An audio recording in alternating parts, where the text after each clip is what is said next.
আজকে আপনাদের সাথে শেয়ার করব সুজির চিতই পিঠা রেসিপি।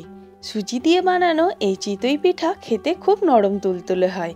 কিভাবে চালের গুঁড়ো ছাড়াই সুজি দিয়ে চিতই পিঠা তৈরি করবেন তার সম্পূর্ণ ভিডিওটি না দেখলে বুঝতে পারবেন না, তাই ভিডিওটি সম্পূর্ণ দেখার অনুরোধ রইল।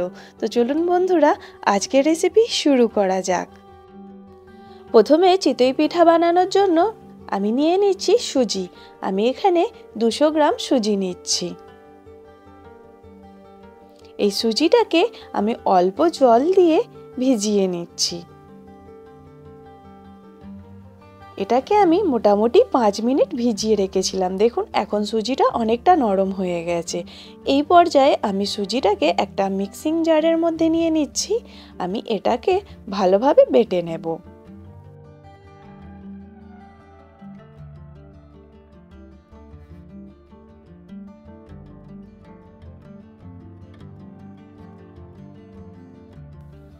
এখানে সুজিটা খুব ভালোভাবে বেটে নেওয়া হয়ে গেছে। সুজিটা একটা বোলের মধ্যে নিয়ে নিলাম। বাকি যে সুজিটা লেগে আছে আমি সেটাকেও মিক্সিং জারে অল্প জল দিয়ে ধুয়ে নিলাম। দিয়ে দিচ্ছি 1 বাটি ময়দা, দিচ্ছি পরিমাণ মতো লবণ, আর দিচ্ছি 1/2 চামচ বেকিং পাউডার। বন্ধুরা, বেকিং পাউডার দিতে হবে, মনে রাখবেন। এই সমস্ত উপকরণকে খুব ভালোভাবে মিশিয়ে আমি একটা মিডিয়াম ঘনত্বের স্মুথ ব্যাটার তৈরি করে নেব। খুব ভালোভাবে মেশাতে হবে যেন কোনো জমাট না থাকে। এই ব্যাটারটা খুবই ভালোভাবে নাড়িয়ে মিশিয়ে নিতে হবে।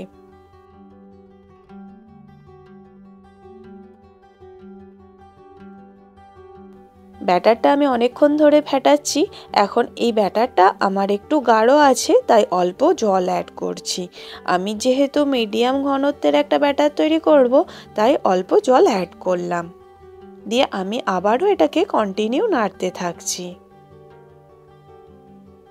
তো বন্ধুরা, খুব ভালোভাবে এই ব্যাটারটা তৈরি করে নিতে হবে। দেখুন বন্ধুরা, আমার ব্যাটারটা রেডি হয়ে গেছে। ঠিক এরকম মিডিয়াম ঘনত্বের একটা ব্যাটার তৈরি করে নেবেন। এখানে আমার ব্যাটারটা রেডি হয়ে গেছে। এবার গ্যাসের চুলায় নিয়ে নিয়েছি মাটির সরা। বন্ধুরা, আমি চিতই পিঠাটা মাটির সরাতে বানিয়ে দেখাবো। আপনারা চাইলে লোহার বা অ্যালুমিনিয়ামের ননস্টিকের যে কোনো কড়াইতে করতে পারেন। অল্প অয়েল ব্রাশ করে আমি ওই ব্যাটারটা অল্প করে দিয়ে দিলাম। এবার আমি এটাকে ঢাকনা বন্ধ করে দেব। এই যে ঢাকনাটা আমি অল্প জলে ডুবিয়ে রেখেছিলাম, সেই জলটা থেকে তুলেই ঢাকনাটা বন্ধ করলাম।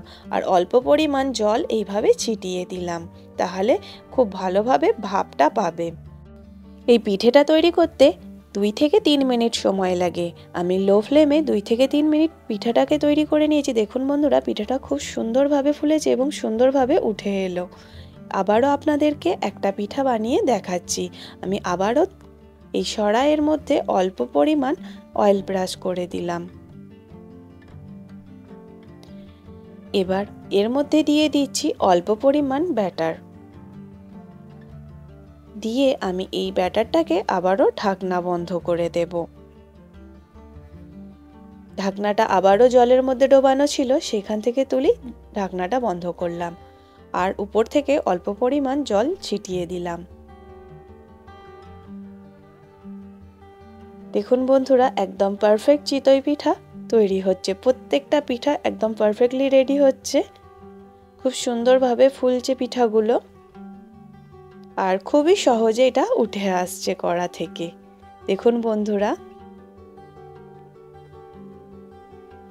আমি এই পদ্ধতি ফলো করি সবকটা চিতই পিঠা তৈরি করেছি এবং পিঠাগুলো একদম পারফেক্টলি রেডি হয়েছে।